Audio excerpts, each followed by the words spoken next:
ਜਿਹੜੇ national achievement survey ਦੇ ਪਹਿਲੇ ਕੁਝ ਸਵਾਲਾਂ ਨੂੰ ਮੈਂ ਆਪਣੀ ਪਿਛਲੀ ਵੀਡੀਓ ਦੇ ਵਿੱਚ ਤੁਹਾਨੂੰ ਸਮਝਾ ਚੁੱਕਾ ਹਾਂ। ਉਮੀਦ ਕਰਦਾ ਹਾਂ ਕਿ ਉਹ ਸਮਝ ਆਏ ਹੋਣਗੇ। ਹੁਣ ਅਗਲੇ ਕੁਐਸਚਨ ਜਿਹੜੇ ਕਿ ਤੁਹਾਡੇ ਮਾਰਚ ਤੋਂ ਲੈ ਕੇ ਅਗਸਤ ਦੇ ਸਿਲੇਬਸ ਦੇ ਵਿੱਚ ਆਉਂਦੇ ਨੇ ਉਹ ਕੁਐਸਚਨ ਅੱਗੇ ਕਰਾ ਰਿਹਾ। ਹੁਣ 17ਵਾਂ ਕੁਐਸਚਨ ਦੇਖੋ, ਜਿਹੜਾ ਕਿ ਕਹਿ ਰਿਹਾ ਹੈ ਕਿ ਜੇ ਤ੍ਰਿਭੁਜ ABC ਸਰਬੰਗ ਸਮ, ਬੇਟਾ ਇਸ ਚਿੰਨ੍ਹ ਜਿਹੜਾ ਹੈ ਸਰਬੰਗ ਸਮ ਦਾ ਹੁੰਦਾ ਹੈ, PQR ਹੋਵੇ ਤਾਂ ਹੇਠਾਂ ਵਿੱਚੋਂ ਕਿਹੜਾ ਸਹੀ ਹੋਵੇਗਾ।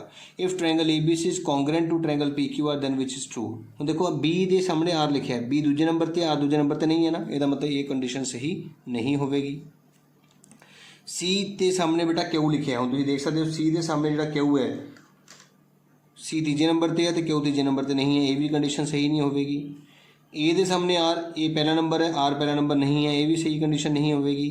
A ਦੇ ਸਾਹਮਣੇ P, A ਦੇ ਸਾਹਮਣੇ P बिल्कुल सही बेटा, fourth condition is the right answer. अगला सवाल देखो 18वां बेटा, कहना A1 A2 A3 तो लैके A21 तक AP विच ने विद कॉमन डिफरेंस D। तो मैं तुहानूं समझाया सीगा कि A1 का फार्मूला हुंदा है A, याद है ना, तो A5 का, A दे 5 पैराहेड 5 है तो फिर A जमा 4D है ना, 5 तो 1 घटा के 9 का A जमा 8D तो 13 का A जमा 12D। इस गल का तुसीं ध्यान रखना है। जिसे जो आप चैप्टर पढ़िया है तो सानू पता होएगा कि A दे पैराहेड जिहड़ी रकम लिखी होंदी है D का उससे घट आके आंदा है। हुण तुसीं देखना कि ये 4 अखर जिहड़े असीं लिखे ने कि ये भी AP च ने, देखते हैं AP च पता करने लई असीं की करते हैं, सैकेंड टर्म दे विचों फर्स्ट टर्म नूं माइनस करते हैं। हुण देखो पहला D कड्ढण लगा हाँ मैं, किद्दां कड्डांगे, A जमा 4D माइनस A तो कटिया गया, साढ़े को आंसर आ गया 4D। हुण दूजा D कड्ढन जा रहे हैं, D2 A जमा 8D विचों माइनस करांगे असीं इसनूं, ते जे रकम 2 ने तो माइनस ने तो सारे साइन चेंज करने होंदे ने, तो माइनस का ही A आएगा, माइनस का ही 4D, minus A minus 4D, ए नाल कटिया गया, 8 चों 4 गए, फिर 4D। ਇਹਦਾ मतलब हाँ जी ये बिल्कुल AP विच है, तो ਇਹਦਾ कॉमन डिफरेंस ਜਾਂ ਸਾਂਝਾ ਅੰਤਰ ਕਿੰਨਾ ਆ ਰਿਹਾ, 4D ਆ ਰਿਹਾ। ਤੁਸੀਂ ਦੇਖ ਸਕਦੇ ਹੋ AP ਵਿੱਚ ਹੋਵੇਗੀ ਪਰ ਸਾਂਝਾ ਅੰਤਰ 16D ਹੋਵੇਗਾ, AP ਵਿੱਚ ਹੋਵੇਗੀ ਤਾਂ ਸਾਂਝਾ ਅੰਤਰ D ਹੋਵੇਗਾ, AP ਵਿੱਚ ਹੋਵੇਗੀ ਤਾਂ ਸਾਂਝਾ ਅੰਤਰ 4D ਹੋਵੇਗਾ। ਬਿਲਕੁਲ ਸਹੀ, ਤੀਜਾ ਆਪਸ਼ਨ ਸਾਡਾ ਬਿਲकुल ਰਾਈਟ ਆਪਸ਼ਨ ਹੋਏਗਾ। ਉਮੀਦ ਕਰਦਾ ਤੁਹਾਨੂੰ ਸਮਝ ਆਈ ਹੋਏਗੀ ਕਿ ਕਿਸ ਤਰ੍ਹਾਂ ਅਸੀਂ ਪਹਿਲਾਂ AP ਦੀ ਜਿਹੜੇ ਟਰਮ ਸੀ ਉਹਨਾਂ ਦਾ ਫਾਰਮੂਲਾ ਲਿਖ ਕੇ ਫਿਰ ਅਸੀਂ ਇਹਨਾਂ ਨੂੰ ਪਤਾ ਕੀਤਾ ਹੈ ਕਿ ਇਹ ਜਿਹੜੀ ਆ ਹੁਣ ਲੜੀ ਬਣ ਗਈ ਹੈ, ਇਹ ਲੜੀ AP ਵਿੱਚ ਹੋਵੇਗੀ ਤਾਂ ਵੀ ਕਿਹੜਾ ਸਾਂਝੇ ਅੰਤਰ ਨਾਲ ਹੋਵੇਗੀ। ਅਗਲਾ ਸਵਾਲ ਦੇਖੋ 19ਵਾਂ, ਅਸੀਂ ਮੀਡੀਅਨ ਪਤਾ ਕਰਨਾ ਹੈ, ਮੱਧਿਕਾ। ਬੇਟਾ ਮੱਧਿਕਾ ਪਤਾ ਕਰਨ ਲਈ ਤੁਹਾਨੂੰ ਸਾਰਿਆਂ ਨੂੰ ਪਤਾ ਹੀ ਹੈ ਕਿ ਸਭ ਤੋਂ ਪਹਿਲਾਂ ਅਸੀਂ ਅਰੇਂਜ ਕਰਦੇ ਹਾਂ ਇਨਕਰੀਜ਼ਿੰਗ ਜਾਂ ਅਸੈਂਡਿੰਗ ਆਰਡਰ ਦੇ ਵਿੱਚ, ਵੱਧਦੇ ਕ੍ਰਮ ਵਿੱਚ। ਵੱਧਦਾ ਕ੍ਰਮ ਸਭ ਤੋਂ ਪਹਿਲਾਂ 4 ਆਉਂਦਾ ਹੈ, ਉਸ ਤੋਂ ਬਾਅਦ 6, ਉਸ ਤੋਂ ਬਾਅਦ 15, ਉਸ ਤੋਂ ਬਾਅਦ 19, ਉਸ ਤੋਂ ਬਾਅਦ 21। ਤੁਹਾਨੂੰ ਯਾਦ ਹੋਏਗਾ ਵੱਧਦੇ ਕ੍ਰਮ ਵਿੱਚ ਕਰਨ ਤੋਂ ਬਾਅਦ ਅਸੀਂ ਪਹਿਲੇ ਅੱਖਰ ਨੂੰ ਅਖੀਰਲੇ ਅੱਖਰ ਨਾਲ ਕੱਢਦੇ ਹਾਂ, ਦੂਜੇ ਅੱਖਰ ਨੂੰ ਉਸ ਤੋਂ ਬਾਅਦ ਵਾਲੇ ਅੱਖਰ ਨਾਲ ਕੱਢਦੇ ਹਾਂ। ਜੇ ਇੱਕੋ ਹੀ ਅੱਖਰ ਬਚ ਜੇ ਤਾਂ ਉਹੀ ਆਨਸਰ, ਤੇ 15 ਸਾਡਾ ਬੇਟਾ ਆਨਸਰ ਹੈ। ਜੇ 2 ਅੱਖਰ ਬਚਦੇ ਹੋਣ ਤਾਂ ਉਹਨਾਂ ਨੂੰ ਜੋੜ ਕੇ 2 ਨਾਲ ਭਾਗ ਕਰਨੀ ਹੁੰਦੀ ਹੈ, ਲੇਕਿਨ ਜੇ ਇੱਕੋ ਹੀ ਅੱਖਰ ਬਚ ਗਿਆ ਤਾਂ ਉਹੀ ਸਾਡਾ ਆਨਸਰ ਮੰਨਿਆ ਜਾਂਦਾ ਹੈ। ਅਗਲਾ ਸਵਾਲ ਸਾਡੇ ਕੋਲ ਹੈ ਪਰਿਮੇਯ ਅਤੇ ਅਪਰਿਮੇਯ ਸੰਖਿਆਵਾਂ ਦਾ ਗੁਣਨਫਲ। ਬੇਟਾ product of non zero rational and irrational, ਯਾਦ ਰੱਖ ਲਓ ਇੱਕ ਪਰਿਮੇਯ ਤੇ ਇੱਕ ਅਪਰਿਮੇਯ ਦਾ ਗੁਣਨਫਲ ਹਮੇਸ਼ਾ ਅਪਰਿਮੇਯ ਹੀ ਹੁੰਦਾ ਹੈ।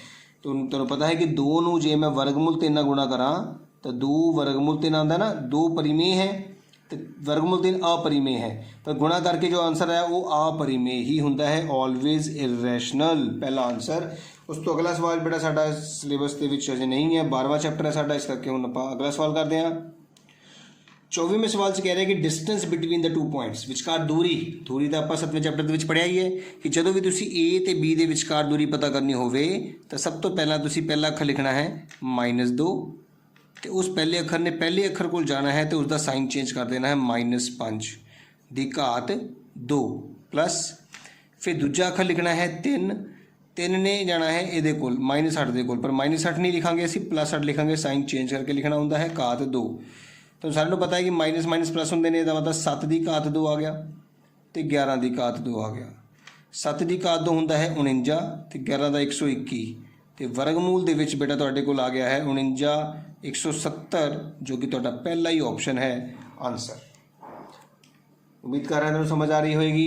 अगला सवाल देखो बेटा जो कि तुहाडे सिलेबस दे विच आ रहा है, कहते हैं कि एक बैग विच 5 सफेद 7 लाल ते 2 नीली गेंदा ने। सफेद 5 ने, लाल 7 ने ते नीली 2 ने, तो कुल गेंदा कितनी हो गई 14 गेंदा। ठीक है बेटा, तो असी प्रोबेबिलिटी कढ़नी है सफ़ेद नहीं, सफ़ेद रंग नहीं, सफ़ेद थले तो पक्का 14 ही आना बेटा कुल। हुण सफ़ेद नूं छड्ड देना है, बाकी काउंट कर लेनी है। 7 ते 2 9 साडा बेटा इस सवाल का आंसर होएगा 9/14। इंग्लिश वाला बच्चा इत्थे लिखेगा P नॉट वाइट। तो बहुत ही सौखे तरीके नाल आपां सवाल नूं खत्म कर लिया। अगला सवाल देखो ध्यान नाल।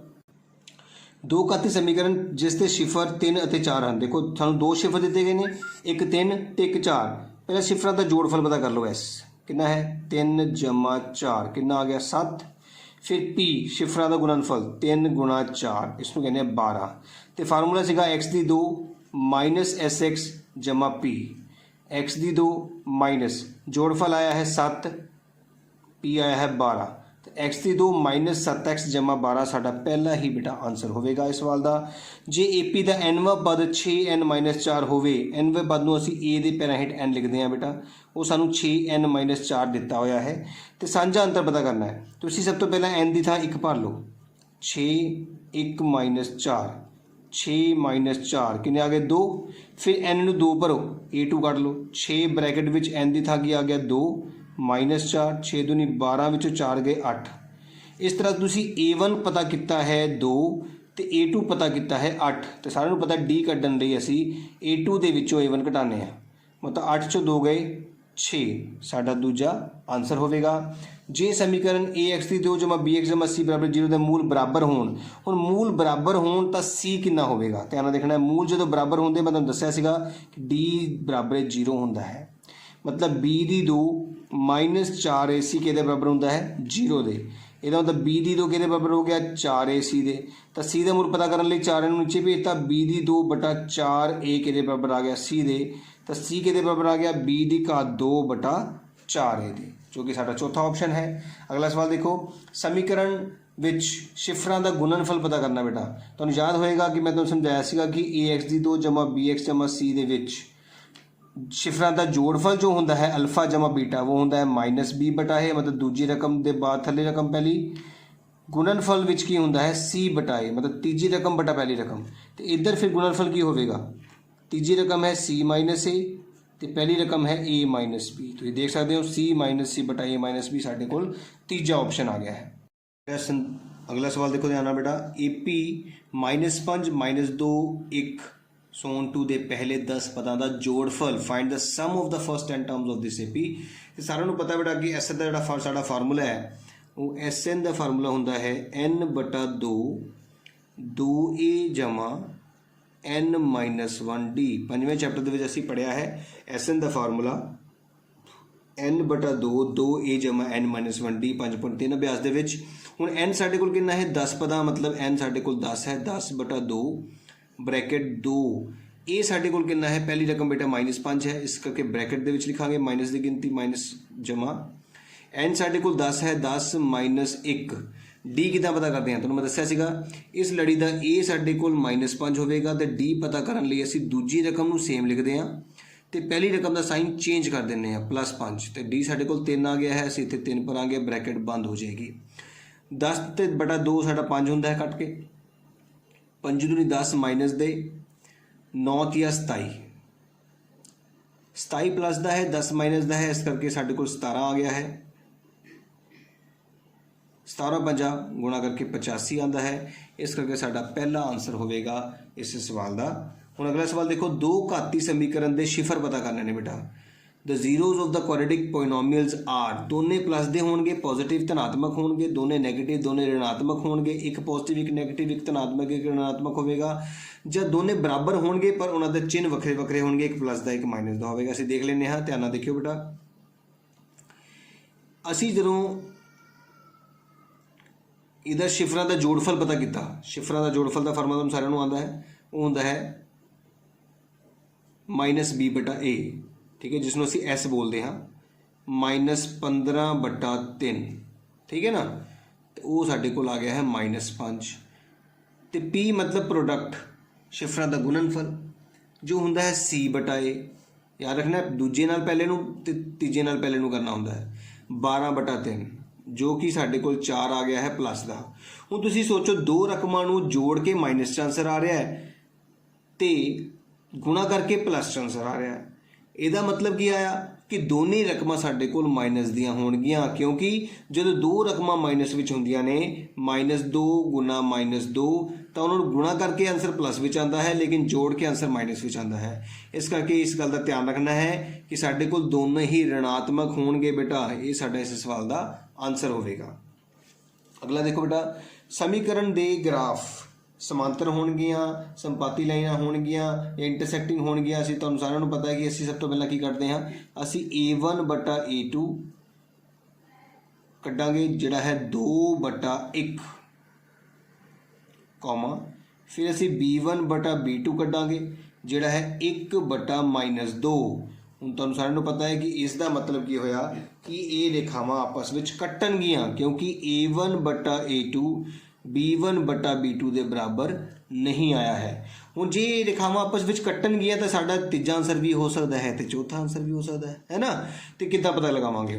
ਹੁਣ ਅਸੀਂ 1 ਤੇ 3 ਨੂੰ ਅਸੀਂ ਸਮੀਕਰਨ ਦੇ ਵਿੱਚ ਭਰ ਕੇ ਦੇਖਾਂਗੇ। x ਨੂੰ 1 ਭਰਾਂਗੇ ਤੇ y ਨੂੰ 3 ਭਰਾਂਗੇ। ਜਦੋਂ ਅਸੀਂ ਪਹਿਲੀ ਸਮੀਕਰਨ ਦੇ ਵਿੱਚ x ਨੂੰ 1 ਭਰਾਂਗੇ 2 × 1 ਤੇ y ਨੂੰ 3 ਭਰਾਂਗੇ ਤਾਂ 2 + 3 = 7। 5 ਕਦੇ 7 ਦੇ ਬਰਾਬਰ ਨਹੀਂ ਹੁੰਦਾ। ਇਹਦਾ ਮਤਲਬ ਇਹ ਰਕਮ ਵੀ ਸਾਡਾ ਆਂਸਰ ਨਹੀਂ ਹੋ ਸਕਦੀ। ਅਸੀਂ ਅਗਲੀ ਰਕਮ ਭਰ ਕੇ ਦੇਖਾਂਗੇ। ਦੇਖੋ 2x + 3y = 7 ਵਿੱਚ ਜਦੋਂ ਅਸੀਂ ਇਕੱਲਾ y x ਨੂੰ 3 ਭਰਾਂਗੇ 2 × 3 + y ਨੂੰ 1 6 + 1 ਦੇਖੋ 7 = 7 ਆ ਗਿਆ ਨਾ। ਇਹਦਾ ਮਤਲਬ ਚੌਥੀ ਰਕਮ ਸਾਡਾ ਆਂਸਰ ਹੋਵੇਗੀ ਇਸ ਸਵਾਲ ਦਾ। ਅਗਲਾ ਸਵਾਲ ਦੇਖਣਾ ਬੇਟਾ, given that one of the zero of cubic polynomial is 0। ਜੇ 3 ਘਾਤੀ ਬਹੁਪਦ ਦਾ ਇੱਕ ਸਿਫਰ 0 ਹੈ ਤਾਂ ਬਾਕੀ ਦੋ ਸਿਫਰਾਂ ਦਾ ਗੁਣਨਫਲ ਪਤਾ ਕਰੋ। ਯਾਦ ਰੱਖਣਾ ਬੇਟਾ, ਮੈਂ ਤੁਹਾਨੂੰ ਦੱਸਿਆ ਵੀ ਹੋਇਆ ਹੈ ਕਿ ਜਦੋਂ ਵੀ ਗੁਣਨਫਲ p ਕੱਢਣਾ ਹੁੰਦਾ ਹੈ ਤਾਂ ਅਖੀਲੀ ਰਕਮ ਨਾਲ ਪਹਿਲਾ ਅੱਖਰ ਹੁੰਦਾ ਹੈ ਨਾ। ਤੇ ਗੁਣਨਫਲ ਕੀ ਹੁੰਦਾ ਹੈ? ਤਿੰਨ ਜਿਹੜੇ 0 ਹੁੰਦੇ ਉਸ ਨੂੰ ਅਸੀਂ ਅਲਫਾ, ਬੀਟਾ ਤੇ ਗਾਮਾ ਦੇ ਨਾਂ ਤੇ ਜਾਣਦੇ ਹਾਂ। ਤੇ ਇਹਨਾਂ ਦਾ ਪ੍ਰੋਡਕਟ, ਤਿੰਨਾਂ ਦਾ ਗੁਣਨਫਲ ਕੀ ਹੈ? d/a ਹੋਇਆ। ਠੀਕ ਹੈ ਨਾ, d/a ਹੋਵੇਗਾ। ਹੁਣ ਤੁਹਾਨੂੰ ਕਿਹਾ ਜਾ ਰਿਹਾ ਹੈ ਕਿ ਇਹਦੇ ਵਿੱਚੋਂ ਕੋਈ ਇੱਕ ਸਿਫਰ 0 ਹੈ। ਹੁਣ ਇੱਕ ਹੋਰ ਫਾਰਮੂਲਾ ਹੁੰਦਾ ਬੇਟਾ ਇਹਦਾ, ਐਲਫਾ ਬੀਟਾ, ਬੀਟਾ ਗਾਮਾ ਤੇ ਗਾਮਾ ਐਲਫਾ। ਉਹ ਹੁੰਦਾ ਹੈ ਦੂਜੇ ਨਾਲ ਪਹਿਲਾ, ਕਿਹਦੇ ਬਰਾਬਰ? c/a ਦੇ ਬਰਾਬਰ। ਠੀਕ ਹੈ ਨਾ। ਪਰ ਸਾਨੂੰ ਕਿਹਾ ਗਿਆ ਹੈ ਕਿ ਕੋਈ ਇੱਕ ਸਿਫਰ 0 ਹੈ। ਇਹਦਾ ਮਤਲਬ ਅਲਫਾ ਮੰਨ ਲਓ 0 ਹੈ ਤੇ ਇਹ ਵੀ 0 ਹੋ ਗਿਆ, ਇਹ ਵੀ 0 ਹੋ ਗਿਆ। ਬਚਿਆ ਕੌਣ? ਬੀਟਾ ਗਾਮਾ। ਮਤਲਬ ਬੀਟਾ ਗਾਮਾ ਦਾ ਪ੍ਰੋਡਕਟ ਕਿੰਨਾ ਆ ਗਿਆ ਬੇਟਾ? c/a ਆ ਗਿਆ। ਇਸ ਦੀ ਵਰਤੋਂ ਕਰਨ ਦੀ ਲੋੜ ਸਾਨੂੰ ਨਹੀਂ ਪਈ ਹੈ। c/a ਸਾਡਾ ਇਸ ਸਵਾਲ ਦਾ ਆਨਸਰ ਹੋਵੇਗਾ ਬੇਟਾ। ਕਲੀਅਰ? ਇਸ ਤੋਂ ਬਾਅਦ ਅਗਲਾ ਸਵਾਲ ਸਾਡੇ ਕੋਲ ਆਉਂਦਾ ਹੈ, ਜੇਕਰ ਇਸ ਸਮੀਕਰਨ ਦੇ ਸਿਫਰਾਂ ਦਾ ਜੋੜਫਲ ਤੇ ਗੁਣਨਫਲ ਦਿੱਤੇ ਹੋਏ ਨੇ। ਹੁਣ ਦੇਖੋ, ਜੋੜਫਲ s ਜੋ ਕਿ ਸਾਨੂੰ 4 ਦਿੱਤਾ ਗਿਆ ਹੈ, ਗੁਣਨਫਲ p ਜੋ ਕਿ ਸਾਨੂੰ -3 ਦਿੱਤਾ ਗਿਆ ਹੈ। ਪਰ ਜੋੜਫਲ ਦਾ ਫਾਰਮੂਲਾ ਹੁੰਦਾ ਹੈ ਦੂਜੇ ਨਾਲ ਪਹਿਲਾ, ਮਤਲਬ -p, ਤੇ ਗੁਣਨਫਲ ਹੁੰਦਾ ਹੈ ਲਾਸਟ ਨਾਲ ਪਹਿਲਾ ਪਲੱਸ ਦਾ q। ਜੋੜਫਲ ਮਾਈਨਸ ਵਿੱਚ ਹੁੰਦਾ ਹੈ, ਗੁਣਨਫਲ ਪਲੱਸ ਵਿੱਚ ਹੁੰਦਾ ਹੈ -3। ਇਸ ਤਰ੍ਹਾਂ p ਦਾ ਮੁੱਲ ਮਾਈਨਸ ਨੂੰ ਉੱਧਰ ਭੇਜ ਕੇ -4 ਆ ਗਿਆ ਹੈ ਤੇ q ਦਾ ਮੁੱਲ -3 ਆ ਗਿਆ ਹੈ। -4 ਤੇ -3 ਦੂਜਾ ਭਾਗ ਸਾਡਾ ਇਸ ਸਵਾਲ ਦਾ ਆਨਸਰ ਹੋਵੇਗਾ। ਅਗਲੇ ਸਵਾਲ ਦੇ ਵਿੱਚ ਕਹਿੰਦਾ ਵੈਲਿਊ ਪਤਾ ਕਰਨੀ ਬੇਟਾ ਇਸ ਦੀ। ਇਸ ਗੱਲ ਦਾ ਧਿਆਨ ਰੱਖਣਾ ਹੈ ਕਿ ਤੁਸੀਂ 1 ਤੋਂ ਲੈ ਕੇ 1 2 3 ਤੋਂ ਲੈ ਕੇ n ਤੱਕ ਦਾ ਜੋੜ ਜਿਹੜਾ ਹੁੰਦਾ ਨਾ, ਉਹ ਹੁੰਦਾ ਹੈ n + 1/2। ਇਹ ਫਾਰਮੂਲਾ ਹੈ ਬੇਟਾ। ਨਹੀਂ ਤਾਂ ਆਪਾਂ AP ਸੀਰੀਜ਼ ਦਾ ਫਾਰਮੂਲਾ ਲਗਾ ਕੇ ਵੀ ਪਤਾ ਕਰ ਸਕਦੇ ਹਾਂ। ਜੇਕਰ ਯਾਦ ਰਹੇ ਕਿ n ਪ੍ਰਾਕ੍ਰਿਤਿਕ ਸੰਖਿਆਵਾਂ ਦਾ ਜੋੜ n + 1/2 ਹੁੰਦਾ ਹੈ ਤਾਂ ਬਹੁਤ ਹੀ ਸੌਖਾ ਸਵਾਲ ਹੋ ਗਿਆ। ਦੇਖੋ 3n - 2/n ਤੇ ਇਹਦਾ ਫਾਰਮੂਲਾ ਅਸੀਂ ਯਾਦ ਕੀਤਾ ਹੋਇਆ ਹੈ n + 1/2। n ਨਾਲ n ਕੱਟਿਆ, 2 ਨਾਲ 2 ਕੱਟ ਗਿਆ। ਇਹਦਾ ਮਤਲਬ 3n ਤੋਂ ਬਾਅਦ ਮਾਈਨਸ ਨੇ, ਸਾਈਨ ਚੇਂਜ ਕਰਨੇ ਨੇ, -n -1। 3n ਦੇ ਵਿੱਚੋਂ 1n ਘਟਾਇਆ, 2n - 1 ਸਾਡਾ ਇਸ ਸਵਾਲ ਦਾ ਬੇਟਾ ਆਨਸਰ ਹੋਵੇਗਾ। ਅਗਲਾ ਸਵਾਲ ਧਿਆਨ ਨਾਲ ਦੇਖਣਾ ਬੇਟਾ। ਹੁਣ ਦੋ ਘਾਤੀ ਸਮੀਕਰਨ ਦੇ ਸਿਫਰ ਪਤਾ ਕਰਨੇ ਨੇ ਬੇਟਾ, ਰੂਟਸ। ਤੇ ਤੁਹਾਨੂੰ ਮੈਂ ਸਮਝਾਇਆ ਹੋਇਆ ਹੈ ਕਿ x3 - 2x - 35 ਨੂੰ ਗੁਣਨਖੰਡ ਵਿਧੀ ਨਾਲ ਅਸੀਂ ਪਤਾ ਲਗਾ ਸਕਦੇ ਹਾਂ। ਇੱਕ ਹੋਰ ਤਰੀਕਾ ਵੀ ਹੈ ਬੇਟਾ, ਜੇ ਤੁਸੀਂ ਦੇਖੋ ਧਿਆਨ ਨਾਲ ਕਿ ਸਮ ਸਿਫਰਾਂ ਦਾ ਜੋੜਫਲ ਹੈ ਤੁਹਾਡੇ ਕੋਲ -2 ਦਾ ਬਣ ਜਾਣਾ 2, ਕਿਉਂਕਿ -b/a ਹੁੰਦਾ ਹੈ। ਤੇ ਪ੍ਰੋਡਕਟ ਆਫ ਜ਼ੀਰੋਜ਼ ਜਿਹਨੂੰ ਅਸੀਂ ਸਿਫਰਾਂ ਦਾ ਗੁਣਨਫਲ ਕਹਿੰਦੇ ਆ ਉਹ ਹੈਗਾ ਤੁਹਾਡੇ ਕੋਲ -35। ਯਾਦ ਰੱਖਣਾ ਜੋੜਫਲ ਜਦੋਂ ਲਿਖਦੇ ਆ ਤਾਂ ਸਾਈਨ ਚੇਂਜ ਕਰਦੇ ਆ, ਗੁਣਨਫਲ ਵੀ ਸਾਈਨ ਚੇਂਜ ਨਹੀਂ ਕਰਦੇ। ਹੁਣ ਤੁਸੀਂ ਦੇਖੋ ਕਿ 5 ਤੇ 7 ਨੂੰ ਜੋੜ ਕੇ 2 ਮਿਲਦਾ ਹੈ, ਬਿਲਕੁਲ ਮਿਲਦਾ ਹੈ, 7 ਵੱਡੀ ਰਕਮ ਹੈ, ਤੇ ਗੁਣਾ ਕਰਕੇ -35 ਮਿਲਦਾ ਹੈ, ਤੇ ਪਹਿਲਾ ਹੀ ਤੁਹਾਡਾ ਆਨਸਰ ਹੋਵੇਗਾ। ਪਰ ਇਹ ਧਿਆਨ ਨਾਲ ਦੇਖੋ ਕਿ ਇੱਥੇ 7 - 5 ਲਿਖ ਲਿਆ, ਸੇਮ ਹੀ ਹੈ, ਤੇ ਥੋੜੀ ਗਲਤੀ ਹੋਏਗੀ ਸਵਾਲ ਦੇ ਵਿੱਚ, ਪਰ ਤੁਹਾਡਾ ਆਨਸਰ ਜਿਹੜਾ ਹੈ 7 - 5 ਹੀ ਹੋਵੇਗਾ। ਅਗਲਾ ਸਵਾਲ ਦੇਖਣਾ ਤੁਸੀਂ, ਤਾਂ sum of the roots of the quadratic equation. ਹੁਣ ਸਾਰਿਆਂ ਨੂੰ ਪਤਾ ਸਮ ਆਫ ਰੂਟਸ ਦਾ ਫਾਰਮੂਲਾ ਹੁੰਦਾ ਹੈ ਦੂਜੀ ਰਕਮ ਤੇ ਪਹਿਲੀ ਰਕਮ ਤੇ ਸਾਈਨ ਚੇਂਜ ਕਰਨਾ ਹੁੰਦਾ ਹੈ, ਮਤਲਬ ਪਲੱਸ ਦੇ 3/2। ਤੁਸੀਂ ਦੇਖ ਸਕਦੇ ਹੋ ਪਲੱਸ ਦੇ 3/2 ਤੁਹਾਡੇ ਕੋਲ ਦੂਜੀ ਆਪਸ਼ਨ ਹੈ ਜੋ ਕਿ ਤੁਹਾਡੇ ਇਸ ਸਵਾਲ ਦਾ ਆਨਸਰ ਹੋਵੇਗਾ। ਸ਼ਿਫਰਾਂ ਦਾ ਜੋੜਫਲ ਦਾ ਫਾਰਮੂਲਾ ਯਾਦ ਰੱਖਣਾ ਬੇਟਾ -b/a ਹੁੰਦਾ ਹੈ। ਇਹ ਹੁੰਦੀ ਹੈ ax ਦੀ 2, ਇਹ ਹੁੰਦੀ ਹੈ bx, ਇਹ ਹੁੰਦਾ ਹੈ c। ਲਾਸਟ ਸਵਾਲ ਹੈ ਬੇਟਾ, ਇਸ ਤਰ੍ਹਾਂ ਤੁਹਾਡੇ 60 ਸਵਾਲਾਂ ਦੇ ਵਿੱਚੋਂ ਮੈਂ 30 ਤੋਂ 32 ਕੁਐਸਚਨ ਤੁਹਾਨੂੰ ਕਰਾਏ ਨੇ ਜਿਹੜੇ ਕਿ ਤੁਹਾਡੇ ਸਿਲੇਬਸ ਨਾਲ ਲਿੰਕ ਕਰਦੇ ਨੇ। ਹੁਣ ਤੁਹਾਨੂੰ ਪਤਾ ਲੱਗ ਚੁੱਕਾ ਹੋਏਗਾ ਕਿ ਤੁਸੀਂ ਜਿਹੜੇ ਚੈਪਟਰ ਪੜ੍ਹੇ ਨੇ ਉਸ ਦੇ ਵਿੱਚੋਂ ਜਿਹੜੇ ਸਵਾਲ ਆਏ ਨੇ ਉਹ ਕਿਸ ਲੈਵਲ ਦੇ ਨੇ ਤੇ ਤੁਸੀਂ ਕਿਸ ਲੈਵਲ ਤੱਕ ਦੀ ਤਿਆਰੀ ਕਰਨੀ ਹੈ। ਜੇ ਦੋ ਘਾਤੀ ਸਮੀਕਰਨ ਦੇ ਮੂਲ ਬਰਾਬਰ ਹੋਣ, ਸਾਰਿਆਂ ਨੂੰ ਪਤਾ ਹੈ ਜਦੋਂ ਮੂਲ ਬਰਾਬਰ ਹੁੰਦੇ ਨੇ ਤਾਂ d ਜਿਹੜਾ ਹੈ 0 ਹੁੰਦਾ ਹੈ। d ਦਾ ਫਾਰਮੂਲਾ ਹੁੰਦਾ ਹੈ b ਦੀ 2 -4ac। ਹੁਣ b ਤੁਹਾਡੇ ਕੋਲ ਕਿੰਨਾ ਹੈ? a ਤੁਹਾਡੇ ਕੋਲ 1 ਹੈ, b ਤੁਹਾਡੇ ਕੋਲ -2 ਹੈ, ਤੇ c ਤੁਹਾਡੇ ਕੋਲ k ਹੈ। ਤੇ -2 ਦੀ ਘਾਤ 2 -4a ਤੇ c ਬਰਾਬਰ ਹੈ 0। 2 ਦੀ ਘਾਤ 2 4 ਹੁੰਦਾ ਹੈ, -4k ਬਰਾਬਰ 0, ਤੇ 4 ਬਰਾਬਰ ਆ ਗਿਆ 4k ਦੇ, ਤੇ 4 ਨਾਲ 4 ਭਾਗ ਕਰ ਜਾਏਗਾ, 4/4k ਦੇ ਬਰਾਬਰ ਆ ਗਿਆ k ਦੇ, ਤਾਂ k ਦਾ ਮੂਲ ਸਾਡੇ ਕੋਲ ਕਿੰਨਾ ਆ ਗਿਆ ਹੈ? 1 ਆ ਗਿਆ ਹੈ। ਇਸ ਤਰ੍ਹਾਂ 1 ਸਾਡਾ ਆਨਸਰ ਹੋਵੇਗਾ। ਤੇ ਇਸ ਤਰ੍ਹਾਂ ਅਸੀਂ ਨੈਸ਼ਨਲ ਅਚੀਵਮੈਂਟ ਸਰਵੇ ਦੇ ਜਿਹੜੇ 2017-18 ਦੇ ਵਿੱਚ ਪੇਪਰ ਹੋਇਆ ਸੀਗਾ ਉਸ ਦੇ 60 ਕੁਐਸਚਨਾਂ ਦੇ ਵਿੱਚੋਂ 30 ਤੋਂ 32 ਕੁਐਸਚਨ ਜਿਹੜੇ ਕਿ ਤੁਹਾਡੇ ਪਹਿਲੇ 6 ਚੈਪਟਰ ਦੇ ਵਿੱਚੋਂ ਆਏ ਸਨ ਉਹ ਚੰਗੀ ਤਰ੍ਹਾਂ ਸਮਝ ਲਏ ਹਨ, ਚੰਗੀ ਤਰ੍ਹਾਂ ਕਰ ਲਏ ਹਨ। ਉਮੀਦ ਕਰਦਾ ਕਿ ਤੁਹਾਨੂੰ ਸਮਝ ਆਏ ਹੋਣਗੇ। ਇੱਕ ਵਾਰ ਜ਼ਰੂਰ ਪ੍ਰੈਕਟਿਸ ਕਰਿਓ, ਤੇ ਫਿਰ ਇਸ ਤਰ੍ਹਾਂ ਦੇ ਮੈਂ ਹੋਰ ਕੁਐਸਚਨਸ ਚੈਪਟਰ ਵਾਈਜ਼ ਵੀ ਬਣਾ ਕੇ ਤੁਹਾਨੂੰ ਜ਼ਰੂਰ ਭੇਜੂੰਗਾ ਕਿ ਚੈਪਟਰ 1 ਦੇ ਵਿੱਚੋਂ ਕਿਹੜੇ ਕੁਐਸਚਨ ਹੋ ਸਕਦੇ ਨੇ, 2 'ਚ, 3 'ਚ, 4 'ਚ, ਤੇ ਉਸ ਤੋਂ ਬਾਅਦ ਇੱਕ ਹੋਰ ਸੈਂਪਲ ਪੇਪਰ ਆਪਣੇ